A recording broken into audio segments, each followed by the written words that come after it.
Hey everyone, today I've got your Jurassic Park 3 movie review. Dr. Alan Grant is now happy that nothing on Earth can persuade him to go back to any of the islands that are full of dinosaurs. Think again, buddy. So as far as the story goes, it starts off with a shot of Isla Sorna being restricted as a man takes this boy parasailing, but an accident happens that causes them to be stranded on the island, but we don't actually know what happens after that. It kind of just fades to a different scene completely. So Dr. Grant meets up with Mr. Kirby and his wife at a restaurant, and they want to fly a plane over Isla Sorna with Dr. Grant as their guide. But not everything that Mr. Kirby says is actually true. No, sir. When the plane lands, Dr. Grant realizes that there is another reason that they wanted to go on the island, and it is because they want to rescue their son, which just happened to be the boy from the opening of the movie. So now Dr. Grant is stuck on this island with people he doesn't really care about, and he's never even been on this island before. So he just doesn't want to even spend time with them, and it's just not a walk in the park. And as far as the casting goes, obviously, Sam Neill is still thinking about those darn raptors, and it's just adding fuel to the fire, having a dream about them when he's on the plane, and one looks like, or has Billy's voice. He's just getting bribed to go on this island with potential hazards. That's just what happens. You've got Taya Leone.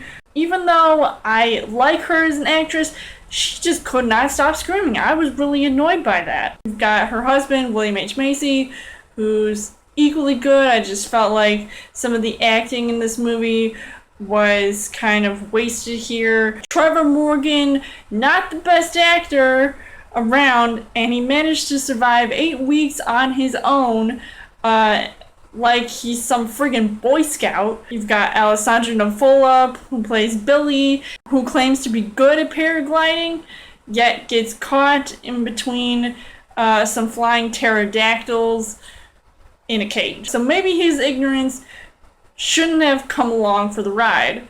You've got Laura Dern, and it's good to see her returning for a little small role in this movie, but I felt like it was worth it no matter what, because it's always good to see some alumni actors from these movies.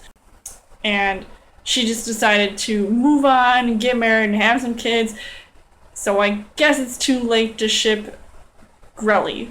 The things I did like about this movie, I loved the satellite phone ringtone. Literally, when this movie came out back in 2001, everybody and their moms had this ringtone. I wish I had that ringtone. But unfortunately, I didn't have a cell phone back then, so it doesn't really matter. Even though I did like the look of the dinosaurs in this movie, the look on Billy's face was just absolutely priceless, especially when he's geeking out, when he sees, all the dinosaurs. Because, trust me, I was also geeking out at the same time. That big-ass Spinosaurus going in front of the plane was crazy. It wasn't going to be the last we'd see of it, because it ended up picking a fight with a T-Rex, and guess which one came out on top? Also, I'd like to mention that the Lucky Pack comment was reused from the previous film, even though Dr. Grant called it survival of the most idiotic to Billy. Also, the first time you see a raptor, it scared the crap out of me, and they looked even more threatening later on, so I didn't mind that it was still animatronics working its magic. But unfortunately, the things that I disliked about this movie, I felt like the feel of this movie was completely different compared to the first two movies, and since Joe Johnston was taking over as director, you can definitely tell that things here and there were a little bit weak,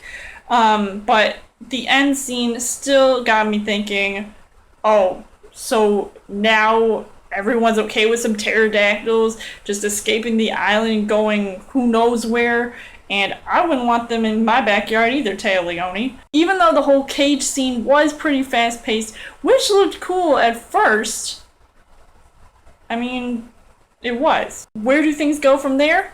We'll just have to find out when Jurassic World comes out. So overall, Jurassic Park 3 may not have been the best movie of the series. I say that it was definitely downgraded since The Lost World came out. But I did slightly enjoy things here and there, seeing it. But I would recommend checking it out if you're like a fan of the first two movies. I mean, you'll still like certain aspects of this movie. I mean, there's dinosaurs in it, so that should count for something. And I would give this 3.5 hearts on the heart rate scale. So let me know in the comments what you guys thought of Jurassic Park 3, and are you looking forward to seeing what's next in the franchise? I'll definitely have a review for Jurassic World this weekend, or this Saturday, so be on the lookout for that. And as always, you guys can subscribe to my channel. I've got more movie reviews, movie updates. Come back every week for a Chill Thursday video. You guys can also like me on Facebook and follow me on Twitter. And I will see you guys later.